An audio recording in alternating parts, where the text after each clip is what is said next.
मित्रांनो, जर तुम्ही एम-पी-एस-सी कंबाईन 2027 साठी प्रिपेअर करत असाल, तर हा व्हिडिओ आपल्यासाठी खूप जास्त इम्पोर्टंट आहे. बघा, एम-पी-एस-सी कंबाईन 2026 ग्रुप बी सर्व्हिसेसची प्रिलिमिनरी एक्झामिनेशन हे 14 जून 2026 रोजी पार पडली. आता हे एक्झामिनेशन कंडक्ट झाल्यानंतर स्टुडंटचे जे रिॲक्शन होते, ते काही असे होते की पेपर हा खूप ट्रिकी होता आणि त्यासोबतच मॉडरेट टू डिफिकल्ट लेव्हलचा हा पेपर आलेला होता. आणि पेपरची जे लेंथ आहे, ते लेंथ इन्क्रीज झालेली आहे आणि आम्हाला टाईम मॅनेज करण्यासाठी खूप प्रॉब्लेम जात होता. आता बघा, हा टाईम मॅनेजमेंटचा प्रॉब्लेम का आला होता? कारण क्वेश्चनची जी लेंथ आहे ते इन्क्रीज झालेली आहे आणि त्यासोबतच रीडिंग स्पीड मुलांची कमी झालेली आहे. त्यानंतर आपल्याला अजून एक प्रॉब्लेम बघायला मिळाला, that is struck between 2 option. आता मुलं मोस्टली 2 ऑप्शनला एलिमिनेट करू शकत होते. पण उरलेले जे 2 ऑप्शन होते, त्यात ते कन्फ्यूज होत होते. आता हे कन्फ्युजन का क्रिएट होते? Because of lack of conceptual clarity. तर हे काही प्रॉब्लेम आयडेंटिफाय होत आहे आपल्याला या 2026च्या पेपरमध्ये.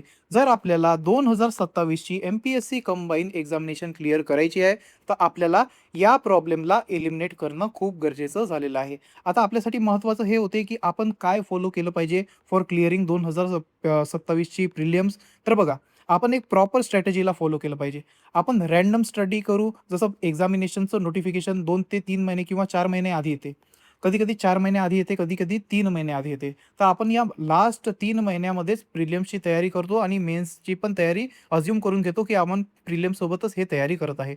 तर या रँडमनेसनी जेव्हा आपण स्टडी करू, तर हे आपल्याला एक्झाम क्लिअर करण्यास मदत करेल का? तर नाही करेल. आपल्याला एक प्रॉपर स्ट्रॅटेजी फॉलो करणं खूप गरजेची आहे. आता हे प्रॉपर स्ट्रॅटेजी आपण फॉलो कसं करू? सगळ्यात पहिले आपल्याला प्रिव्हियस इयर क्वेश्चन बघावं लागेल. प्रिव्हियस इयर पेपर बघावं लागतील. त्याच्यावरून आपल्याला लक्षात येईल, की एम-पी-एस-सीचा माइंडसेट काय आहे? तर बघा, आपल्याला 2026चा पेपर काय शिकवत आहे? तर तो सगळ्यात पहिले आपल्याला हे सांगत आहे, की जो प्रिव्हियस इयर क्वेश्चन आहे, हे प्रिव्हियस इयर क्वेश्चन खूप इम्पोर्टंट राहतात आणि त्यासोबतच हे आपल्याला एम-पी-एस-सीचा माइंडसेट काय आहे, हे शिकवतात. त्यामुळे आपण यांना इग्नोर नाही केलं पाहिजे. त्यासोबतच करंट अफेअर्सवर आपण टार्गेट केलं पाहिजे. करंट अफेअर्सला एकतर डेली किंवा मंथली आपण कव्हर केलं पाहिजे. या दोघांपैकी एकही आपण करू शकतो. एक तर तुम्ही डेली टार्गेट करू म्हणजे डेली करंट अफेअर कव्हर करू शकता किंवा मंथली करंट अफेअर कव्हर करू शकतात. आता बघा, आमच्या टेलिग्राम चॅनलवर आम्ही इथे फ्रीली हे करंट अफेअर प्रोव्हाईड करत असतो. त्यामुळे आमच्या डिस्क्रिप्शनमध्ये जाऊन, या व्हिडिओच्या डिस्क्रिप्शनमध्ये जाऊन तुम्ही आमच्या टेलिग्राम चॅनलला पण जॉइन होऊ शकता. त्यानंतर मॅथ्स आणि रिझनिंग. बघा, मॅथ्स आणि रिझनिंग हे असे सब्जेक्ट आहे, जे ॲज अ स्कोर बूस्टर काम करतात. जे आपला स्कोर वाढवण्यासाठी काम करतात. बघा, जी-एसमध्ये काय होते, आपल्याला कन्फ्युजन राहते. एक तर ए ऑप्शन असू शकते किंवा बी ऑप्शन असू शकते. असे 2 ऑप्शनमध्ये आपल्याला मोस्टली कन्फ्युजन होते. पण जे मॅथ्स आणि रिझनिंग असतात, हे असे टॉपिक आहे, हे असे सब्जेक्ट आहे, ज्याच्यावरून आपल्याला एक्झॅक्ट आन्सर मिळतात. आपल्याला एक्झॅक्ट आन्सर मिळाले, की आपण कसं असतो, शुअर शॉट असतो, की आपण बरोबर क्वेश्चन सोडवलेला आहे. हेच आपण जी-केमध्ये, जी-एसमध्ये शुअर शॉट होऊ नाही शकत. त्यामुळे मॅथ्स आणि रिझनिंग जे आहे, ते एक स्कोर बूस्टर सारखे काम करतात. तर आपण यांच्यावर पण जास्त वर्क केलं पाहिजे. त्यानंतर रिव्हिजन. आपण जर 2 दिवसाआधी पेपरच्या काही वाचून गेलो, तर ते पेपरमध्ये तसंच्या तसंच आठवेल का? नाही आठवेल. त्यामुळे आपल्यासाठी रिव्हिजन हे मस्ट आहे. आपण जर या रिव्हिजनला इग्नोर करू, हे रिव्हिजन जर आपण करू नये, तर आपण इथं आपला जो चान्स आहे त्याला गमावून टाकू. त्यामुळे रिव्हिजन इज मस्ट. रिव्हिजनला आपण वारंवार केलंच पाहिजे. आणि त्यानंतर मॉक टेस्ट. मॉक टेस्ट जे असते, ते आपल्याला काय सांगते, की आपण कुठे कमी पडत आहे. त्याच्यानंतर आपण काय प्रॅक्टिस केली पाहिजे आणि टाईम मॅनेजमेंट कसा हँडल केला पाहिजे. ठीक आहे. टाईमला कसं मॅनेज केलं पाहिजे. हे सगळ्या गोष्टी आपल्याला काय कुठून माहिती पडते? या मॉक टेस्टमधून. बघा, आपण एका कॉम्पिटिटिव्ह वर्ल्डमध्ये आहे. जर आपण कम्पीट केलं नाही, तर आपण हरून जाऊ. त्यामुळे आपले जे डेली एफर्ट्स असतात, ते काउंट केले जातात. जर जितका आपण जास्त डेली एफर्ट देऊ, तितकाच जास्त आपण आपल्या रिझल्टच्या जवळ पोहोचू. तर हे गोष्ट तुम्हाला लक्षात घेणं खूप जास्त गरजेची आहे. आता बघा, आपण स्ट्रॅटेजी काय फॉलो केली पाहिजे, मी तुम्हाला ते सांगतो. आता हे तर आपल्याला लक्षात आलं, की आपण काय चुका नाही केल्या पाहिजे. पण आता स्ट्रॅटेजी काय फॉलो केली पाहिजे, ते मी तुम्हाला सांगतो. जसं प्रिपरेशनला बघा, आपण 3 फेजमध्ये डिव्हाईड करू. आता सध्याशी आपण 10 ते 12 महिन्यांचा प्लॅन घेऊन चालत आहे, की या एक्झामिनेशन या मंथपासून, जसं जूनपासून ते पुढच्या जूनपर्यंत आपल्याजवळ 12 महिने आहे. आपण 10 ते 12 महिन्याचा प्लॅन घेऊन चालत आहे, ज्याच्यात आपण बेसिक बिल्डिंग करू. त्यासोबतच सेकंड फेजमध्ये आपण शॉर्ट नोट्स आणि प्रिव्हियस इयर क्वेश्चनची प्रॅक्टिस करू आणि लास्ट फेजमध्ये आपण सेक्शनल टेस्ट आणि फुल लेंथ टेस्ट देऊन त्या जे पण चुका येतील त्यांना रिवाईज करू. तर बघा आपण सगळ्यात पहिले बेसिक बिल्डिंग युनिटवर इथं वर्क करणार आहे. आता पहिल्या फेजमध्ये आपण काय करू, जे स्टॅटिक सब्जेक्ट आहे, त्या स्टॅटिक सब्जेक्टला कव्हर करण्याचा प्रयत्न करू. जसं जनरल सायन्स. जनरल सायन्समधून इथे आपल्याला 15 ते 17 क्वेश्चन बघायला मिळतात. सगळ्यात जास्त क्वेश्चन जनरल सायन्समधून येतात. त्यामुळे आपण याला सगळ्यात पहिले कव्हर करू. त्यानंतर हिस्ट्रीमध्ये पण महाराष्ट्राची हिस्ट्री हे खूप इम्पॉर्टंट होऊन जाते. तर हे जे स्टॅटिक सब्जेक्ट आहे, ते आपल्यासाठी इम्पॉर्टंट होऊन जातात. तर असं आपण प्रायोरिटी वाईज यांना कव्हर करून घेऊ.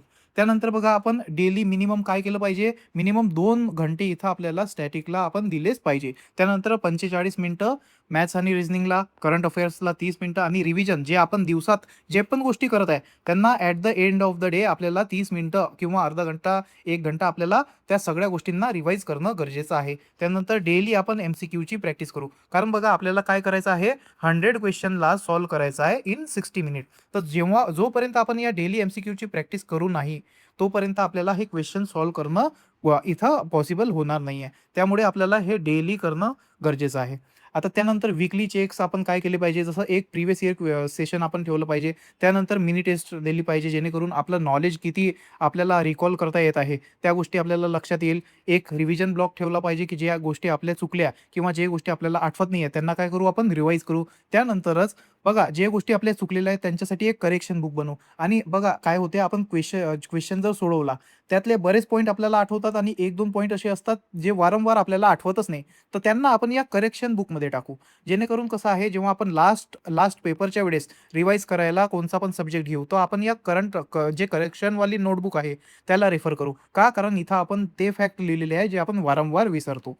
त्यामुळे हे करेक्शन नोटबुक खूप जास्त इम्पॉर्टंट होऊन जाते. ह्या गोष्टी आपल्याला सगळे वीकली करायचे आहे. त्यानंतर आपण येऊ आपल्या सेकंड फेजवर. आता बघा सेकंड फेजमध्ये आपण काय करणार आहे, जेव्हा आपलं बेसिक बिल्डिंग जे आहे, बेसिक फाउंडेशन जे आहे ते स्ट्राँगली बिल्डअप झाल्यानंतर आपण काय करू, त्या बेसिक फाउंडेशनचे शॉर्ट नोट्स बनवण्याचा प्रयत्न करू. कारण बघा आपल्याजवळ एक कॉम्प्रिहेन्सिव्ह नोट्स तयार झालेले आहे. जसं इथं आपण स्टॅटिक सब्जेक्ट कव्हर करत आहे. तर त्यासोबतच आपण काय करणार आहे, इथं प्रिव्हियस इयर क्वेश्चनला पण कव्हर करू. प्रिव्हियस इयर क्वेश्चनला कव्हर करू, तर या प्रिव्हियस इयर क्वेश्चनमध्ये जे पण एक्स्ट्रा पॉईंट आपल्याला मिळत आहे, ते आपण या नोट्समध्येच ॲड करू. जेव्हा आपण या नोट्समध्ये ते प्रिव्हियस इयर क्वेश्चनचे पॉईंट ॲड करत आहे, तर हे कॉम्प्रिहेन्सिव्ह नोट्स आपल्याजवळ तयार होऊन जातील. तर हे कॉम्प्रिहेन्सिव्ह नोट्स झाले, पण रिव्हिजनसाठी आपल्याला शॉर्ट नोट्स पण लागतील ना, तर हे शॉर्ट नोट्स आपण आपल्या सेकंड फेजमध्ये बनवू. जेव्हा आपल्याला माहिती आहे की कोणत्या गोष्टी अशा आहे जे इम्पॉर्टंट आहे आणि पेपरमध्ये विचारल्या जाऊ शकतात. तर आपण यांचे काय बनवणार आहे, शॉर्ट नोट्स बनवणार आहे. त्यासोबतच आपण या प्रिव्हियस इयर जे क्वेश्चन असतात त्यांची प्रॅक्टिस करणार आहे. आता हे शॉर्ट नोट्स बघा 50 ते 60 पेजेसचे बनवण्याचा प्रयत्न करायचा पर सब्जेक्टची. त्यासोबतच डेली प्रिव्हियस इयर क्वेश्चनची प्रॅक्टिस करायची. आणि हे प्रिव्हियस इयर क्वेश्चनची रेंज काय असली पाहिजे, कमीत कमी 8 ते 10 वर्ष. बघा 8 ते 10 वर्ष मी यासाठी सांगतो, कारण हा आपला रिसेंट ट्रेंड असतो. जो प्रश्न विचारण्याचा तरीका असतो ना, त्याचा हा रिसेंट ट्रेंड असतो 8 ते 10 वर्षाचा. त्यामुळे आपल्याला 8 ते 10 वर्षाचे मिनिमम प्रिव्हियस इयर क्वेश्चन करणं खूप गरजेचे झालेले आहे. त्यानंतरच मंथली करंट अफेअरला आपण काय करायचं, रिवाईज करायचं. बघा हे आपल्याला एक्झाम ओरिएंटेड प्रिपरेशन या प्रकारे आपल्याला करायची आहे. त्यानंतर येतो आपला थर्ड फेज.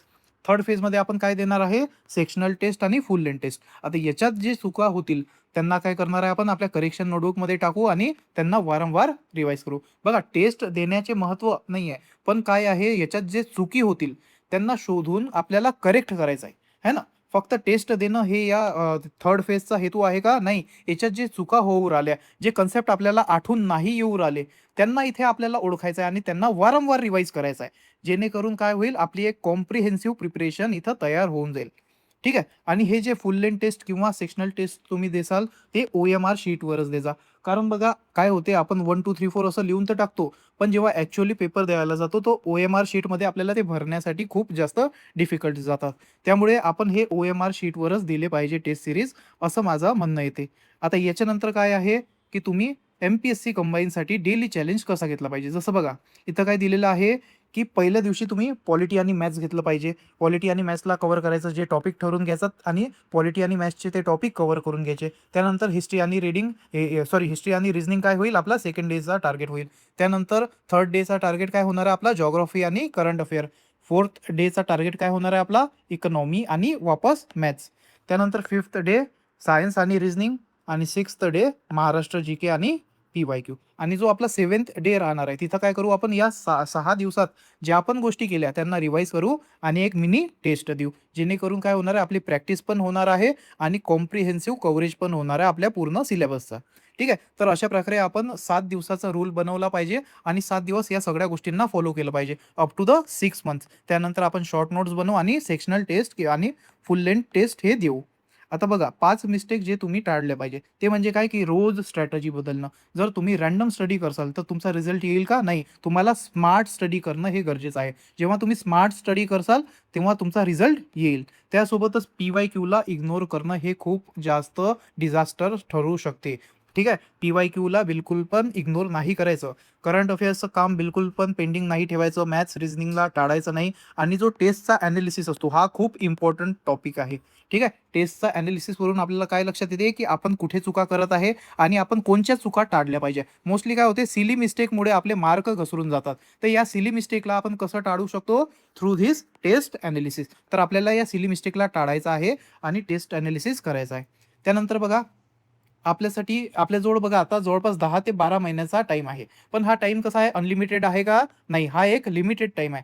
त्यामुळे आपल्याला या लिमिटेड टाईमचा सदुपयोग करायचा आहे. आहे ना? त्यासोबतच बघा जे तुमचे सोर्सेस आहेत त्यांना फिक्स ठेवायचं. घडी-घडी सोर्सेस बदलायचे नाही. प्रिव्हियस इयर क्वेश्चनचं एनालिसिस आत्तापासूनच सुरू करून द्या. करंट अफेअरला डेली करा किंवा मंथली पण तुम्ही करू शकता. मॅथ्स, रिझनिंग हे रोज केले पाहिजे आपण. रिव्हिजन हे at the end of the week आपण केलीच पाहिजे आणि टेस्ट एनालिसिस तुम्ही खूप जास्त सिरियसली केला पाहिजे. हे जर सगळ्या गोष्टी तुम्ही केल्या तर तुम्ही 2027 ची जे आपली कंबाईनची ग्रुप बी सर्व्हिसेसची एक्झामिनेशन आहे त्याला नक्की क्वालिफाय करसाल. तर बघा हे सगळं काही एक स्ट्रॅटेजी होती आपल्या एम-पी-एस-सी कंबाईन ग्रुप बी सर्व्हिसेस प्रिलिमिनरी एक्झामिनेशनसाठी जे 2027 मध्ये होईल. आता सध्याशी त्याचं कॅलेंडर आलेलं नाहीये. त्यामुळे आपण प्रॉपर टाईम फ्रेमनुसार याला आखू नाही शकत आहे. पण एक रफ टाईम फ्रेम बघितला आपण, की 6 महिने मिनिमम आपण दिलेच पाहिजे फॉर द बेसिक फाउंडेशन. तर आपण या गोष्टींना फॉलो करू आणि आपला जो सीरियस अटेम्प्ट आहे त्याला देण्याचा प्रयत्न करू. तर मित्रांनो हे होतं आजच्या स्ट्रॅटेजीच्या बद्दल.